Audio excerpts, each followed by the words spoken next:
A man sits by a mud-choked irrigation canal in a foreign empire, and he watches the northern sky turn violently black. He is 30 years old, in his trauma, or trying to describe an extraterrestrial spacecraft landing in the desert. It has become the ultimate proof text for conspiracy theorists. The initial feeling is always absolute terror. You assume that because the building feels empty, the divine presence has vanished entirely from your life. You assume that if the religious institution fails, if the moral framework of the people leading it crumbles into the dust, then the reality of God must be compromised right along with it. We are a species permanently obsessed with keeping God in a predictable box. We want a deity bolted firmly to a stone floor. Someone we can visit on our own convenient schedule. Someone who stays safely contained within our preferred theological borders. We want a God who blesses our buildings, validates our daily routines, and never, ever moves without our explicit permission. But the God of the chariot refuses to be domesticated by your architecture. When an institution becomes more obsessed with protecting its own limestone walls than housing the actual crushing weight of the kavod, God does not fight for real estate. He does not negotiate with the idols of power, money, or reputation. He simply calls for the wheels of chrysolite, lifts off the cold threshold, and leaves the building to its own devices. The collapse of your religious structure is not a loss of faith. It is the beginning of a rescue mission. God has already left the building because he is already moving toward the dirt where the broken people are sitting in exile. We are so obsessed with figuring out the mechanics of the wheels. We draw diagrams. We debate the aerodynamics of the creatures. But we miss. He is crossing the impassable deserts of your disappointment, heading for the mud of your personal Chibar Canal, the exact locations where formal religion tells you he is never supposed to be. He meets you in the exile. But what happens when the chariot finally reaches the people who have been sitting in the dirt for so long that they have forgotten how to live? What happens when the omnidirectional wheels roll into a valley where all human hope has literally dried up and turned to brittle calcium? The spirit grabs him again. Ezekiel is dropped into the middle of a wide valley. The ground is covered in white. It is not snow. It is calcium.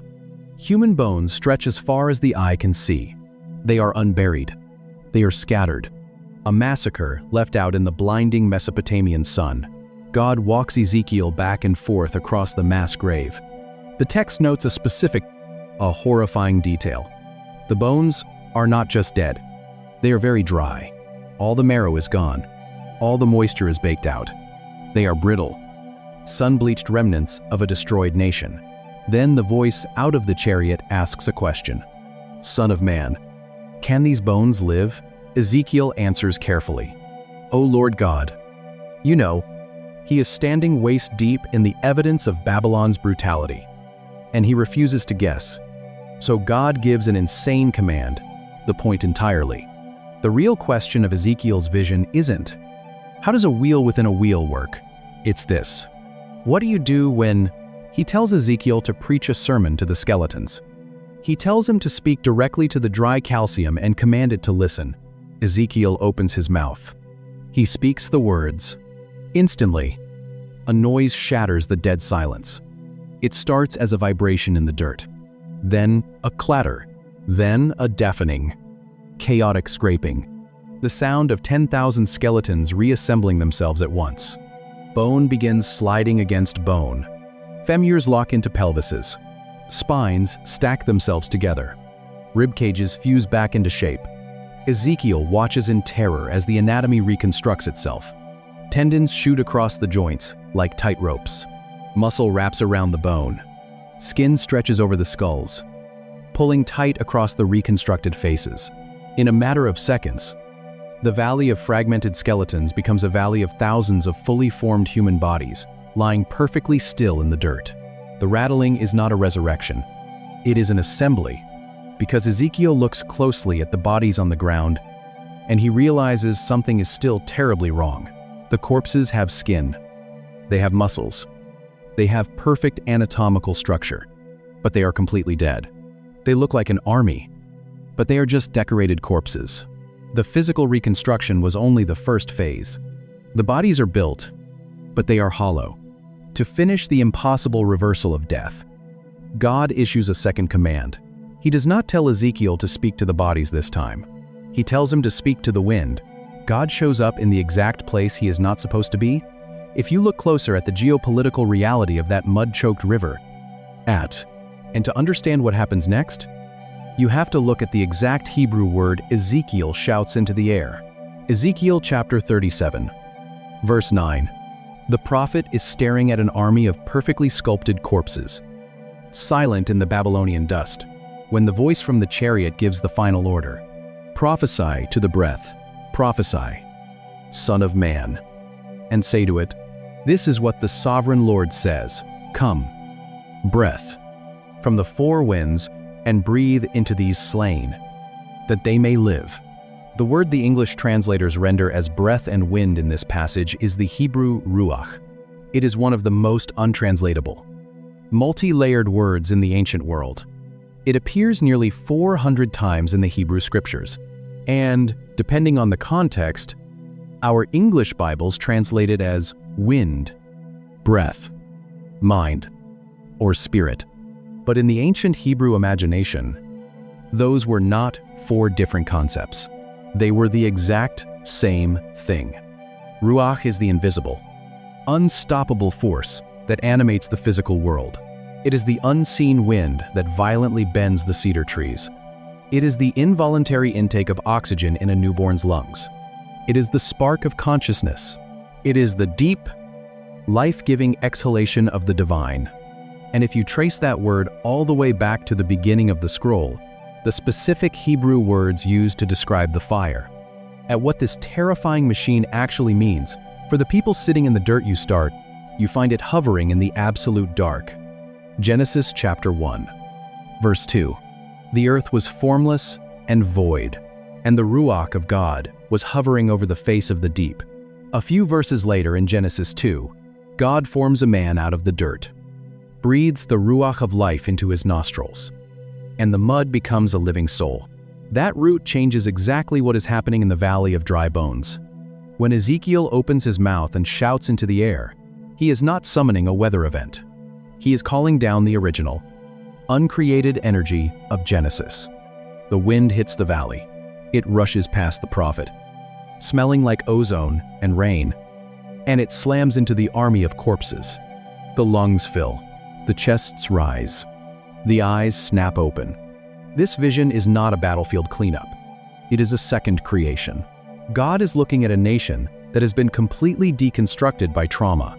He is looking at a people whose hope has literally dried up and turned to brittle calcium under the Mesopotamian sun. And he is doing Genesis chapter 2 all over again. Religion can reconstruct the skeleton. Human effort can pull the muscles tight and stretch the skin back over the bones. You can rebuild, to see something the sci-fi reading completely misses. The chariot in the storm is not an alien encounter. It is the terrifying reality, the perfect, anatomical appearance of a functioning life. But without the Ruach, it is just a well-organized cemetery. The chariot did not come to Babylon just to sit with them in the mud. It came to bring the one thing a valley of dead bones could never generate on its own. A nation builds a windowless room to keep God safe, and he packs his bags and walks out the front door. An empire destroys the limestone walls of the holy city and discovers they are only burning an empty shell. A captive priest sits by a mud-choked canal in absolute despair, and the northern sky turns black with a divine invasion. The unblinking wheels of chrysolite cross an impassable desert and prove that God ignores the borders of pagan empires. The crushing weight of the kavod descends on a foreign riverbank, and the dirt of exile becomes the epicenter of the cosmos. A valley of shattered, sun-bleached skeletons is told to listen to a sermon, and bone scrapes against bone to assemble an army. The ancient, uncreated wind of Genesis blows across the dead, and a destroyed people breathe the ruach of a second creation. Same chariot, same God. But maybe the part that stays with me most is the wheels. Not the eyes, and not the terrifying height, of a God who refuses to stay confined to our holy places. to feel the shockwave of what is moving, the simple, inescapable reality that the throne of the universe has wheels, a God who will abandon a perfectly good temple the moment it becomes an idol, just to go sit in the mud with the people who have lost everything. If you are in a season where the structures you trusted have collapsed, where the theology you built feels like dry bones scattered under a blinding sun, the book of Ezekiel is a place to sit. You do not have to rebuild the temple to get God's attention. The chariot is already moving toward your Chebar Canal. He is not asking you to pull your own muscles tight and pretend to be alive. He is asking you to open your lungs to the wind. If this opens something in you, subscribe. Leave a comment, even one word helps. Share this with someone who is sitting in the rubble of a collapsed structure right now. Pray for us as we keep digging into these texts.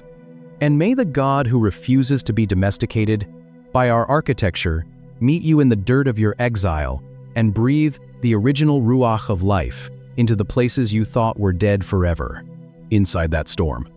You cannot start by analyzing the wheels. You have to start with the dirt. To understand the terror of the storm, you have to understand the geography of ancient theology. In the ancient Near East, deities were strictly local. They were geographically bound to specific hills, rivers, or cities. The gods of Egypt stayed in Egypt. The gods of Babylon stayed in Babylon. He is a priest with no temple, a leader with no nation, a man whose entire life was mapped out for him until the Babylonian army. And for an ancient Israelite, the God of the universe lived in Jerusalem. More specifically, he lived inside a small box made of acacia wood and gold, resting in a windowless room, hidden behind a heavy woven veil. This was not just a metaphor. It was the absolute epicenter of their reality. The temple in Jerusalem smelled of roasting meat and burning frankincense. It was the one physical location on the map where heaven and earth overlapped. So, when King Nebuchadnezzar's siege engines cracked the limestone walls of the Holy City in 597 BC, he didn't just break a military defense. He shattered a cosmology. The Babylonian soldiers stripped the gold from the temple doors, chained the elite citizens together, and marched them away from the mountains of Judah into the flat, crushing expanse of Mesopotamia. They dumped the exiles by the river Chebar. It was an artificial irrigation canal branching off the Euphrates. The water was sluggish and brown. The air tasted of dust and marsh gas. And Ezekiel is sitting by this canal on his 30th birthday, the exact year he was supposed to begin his official priestly duties. He was supposed to wash his hands in the bronze basin. He was supposed to walk the polished stone floors of the temple courtyard in a clean linen tunic. Instead, he is staring at the mud of a pagan empire. The crisis of the exile is not that they had lost their homes. It is the terrifying conclusion that they had lost their God.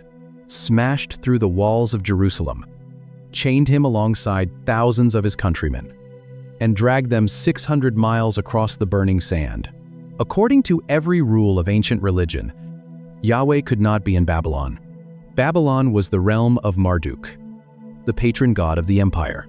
The God of Israel was supposed to be trapped in the ruins of Jerusalem, hundreds of miles away, across an impassable desert.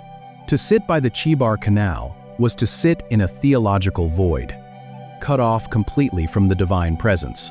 This is the despair you must hold in your mind when the northern sky suddenly turns black. The storm rolling toward the exile camp defies every boundary they believed existed. It is ignoring the borders of nations. It is violating the airspace of the Babylonian gods. But the storm is not staying in the distance. It is moving closer, the violent wind tearing through the reeds along the canal. And as the fire folds in on itself, Ezekiel finally sees the impossible machinery driving it. Lightning flashes. The clouds split open. 4 massive silhouettes step out of the burning center. They do not look like angels in stained glass windows. They are terrifying. They have 4 faces. A human face in the front, a lion face on the right, an ox face on the left, an eagle face in the back. Their legs are straight. Their feet spark like burnished bronze in a furnace. They have 4 wings. 2 wings cover their bodies. Now, He sits in the dirt of an exile camp by the river Chebar. The wind begins to pick up. It does not feel like. Two wings touch the wings of the creature next to them. The sound of their wings is deafening. It sounds like a rushing river. It sounds like the shout of a massive army closing in for the kill. When they move, they do not turn. They shoot forward and backward, like bolts of lightning. And beside each creature, sinking into the soft mud of the Babylonian canal, is a wheel. The wheels glow with the pale green fire of chrysolite. They are constructed as a wheel, intersecting a wheel, a towering, spinning gyroscope of impossible geometry. The rims are unimaginably high. They induce vertigo just by looking at them. And the rims are entirely covered with eyes, unblinking, staring, seeing in every direction at once. They move simultaneously. They lift off the earth together. Wherever the spirit of the creatures goes, the wheels go instantly. Up, down, forward, backward. Omnidirectional perfection. This is the moment readers get stuck. This is the image that spawns the extraterrestrial theories and the complex mechanical diagrams. The wheels are not a mechanical blueprint. They are a theological earthquake. In the ancient world, kings sit on thrones, bolted to stone floors. Deities sit on wooden boxes, hidden behind thick linen curtains. They are static. They are stationary. They wait for you to travel across the desert, bring them an offering, and beg for their attention. But this throne has wheels. It moves. It flies. It crosses borders. A normal storm. It smells like ozone and burning copper. The clouds are folding in on themselves. A massive, flashing supercell of fire and shadow. It invades enemy airspace without asking permission from Marduk or the Babylonian Empire. Ezekiel is not looking at a UFO. He is looking at a divine war chariot. The God of Israel has mobilized. He has left the restricted zone of the Jerusalem temple and driven his chariot 600 miles straight into the heart of the pagan empire to find his exiled people sitting in the dirt. But the creatures and the wheels are just the engine. Above the wings of the creatures stretches a solid expanse, sparkling like frost. And above the ice sits a throne made of deep blue lapis lazuli. And the figure surrounded by fire on that throne brings a word that changes everything. Ezekiel chapter 1, verse 28. The prophet is staring up past the terrifying wheels, past the expanse of solid ice, at a figure wrapped in fire that looks like a rainbow breaking through a violent rainstorm. And he falls face down in the mud. He describes what he is looking at with a very specific, deliberate phrase. He writes, "This was the appearance of the likeness of the glory of the Lord." The word our English Bibles translate as glory here is the Hebrew word kavod. It appears roughly 200 times in the Old Testament, and our modern definition completely betrays its ancient meaning. In English, glory sounds like something shiny. It sounds like bright lights, floating halos, golden luminescence, rolling out of the north. And from the center of the storm comes a sound. It is not thunder. It is the deafening roar of a waterfall, or the ethereal glow of a stained glass window. It is abstract, airy, and visually bright. But the root of kavod has absolutely nothing to do with shining. The root is the Hebrew verb kavad, which simply means to be heavy. It means weight, density, and physical substance. It is the same root used in 1 Samuel 4 to describe an old priest named Eli who falls backward off a chair because he is physically heavy. And it is the same exact word used in Exodus when God's presence settles on the jagged peaks of Mount Sinai, wrapping the mountain in thick smoke, like a crushing physical force that makes the granite tremble beneath their feet. That root changes everything about the mud by the Chebar Canal. Ezekiel is not just being blinded by a celestial light show. He is being pushed into the dirt by gravity. The glory of God is not an abstract luminescence. It is the inescapable weight of his reality. When the kavod of Yahweh arrives in Babylon, it carries the absolute, undeniable density of his presence. He is more real, more heavy, and more substantial than the Babylonian Empire holding them captive. The pagan guards might have spears. The canals might be choked with reeds, but the airspace is instantly dominated by the crushing weight of Israel's God. If seeing the mechanics of the Hebrew language, crashing against rock, mixed with the beating of massive wings. Most people read the opening chapter of Ezekiel and assume they have stumbled into ancient is shifting how you read these ancient texts. You're exactly who this channel is for. Drop a thought in the comments and hit subscribe, because every week we dig beneath the English translation to find what's actually hiding there. So Ezekiel lies crushed under the weight of the chariot. He is experiencing the ultimate theological comfort. God has not abandoned them. God has crossed enemy lines to find them in the dirt. The omnidirectional wheels have successfully traversed the desert. But the reality of a moving throne contains a terrifying flip side. Because if the chariot is here in Babylon, there is a horrific implication about the Holy of Holies back in Jerusalem. The Spirit lifts Ezekiel by the hair of his head. The wind carries him west, suspended between earth and heaven, dragging his vision back across the impassable desert. He is dropped into the inner courtyard of the temple in Jerusalem. The air inside the holy complex is thick with illicit smoke. He sees elders burning incense in the dark, to creeping things engraved on the limestone walls. He sees women weeping for pagan fertility gods at the north gate. He sees men turning their backs on the sanctuary, bowing eastward to worship the rising sun. Science fiction. They see the 4 terrifying living creatures with the faces of men, eldons, oxen, and eagles. They see the towering gyroscope wheels intersecting. The epicenter of the covenant has become a house of horrors. But the most terrifying thing in the courtyard is not the idolatry. It is the chariot. The wheels of chrysolite are idling by the south side of the temple. The 4 living creatures are waiting. The sound of their wings vibrates against the stone pillars. And then, the unthinkable happens in slow motion. The kavod, the crushing, the physical weight of God's presence rises from the Ark of the Covenant, hidden behind the veil. The glory lifts from the Ark, where it had rested for centuries. The glory moves to the cold stone threshold of the temple doors. The glory hovers over the eastern gate of the courtyard. The glory lifts off the city entirely, moving east, and rests on the mountain facing Jerusalem. A slow, tragic procession of abandonment. God has packed his bags. For hundreds of years, the Israelites believed the temple was indestructible simply because God lived inside it. They believed the walls were a magical shield. They believed the heavy bronze doors could never be breached.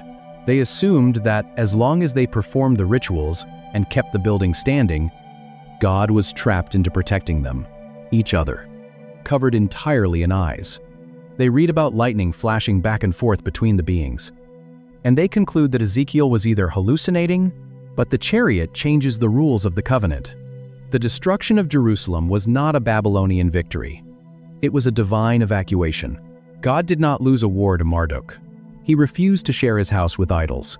So he called for his chariot, walked out the front door, and left the building completely empty.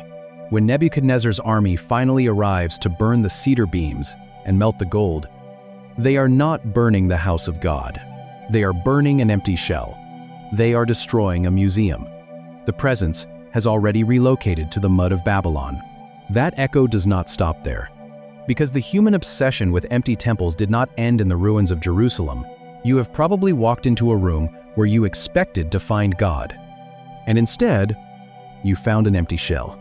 Maybe it was a church sanctuary that smelled like old wood and stale coffee, where the liturgy suddenly felt like nothing more than reciting hollow words to a plaster ceiling.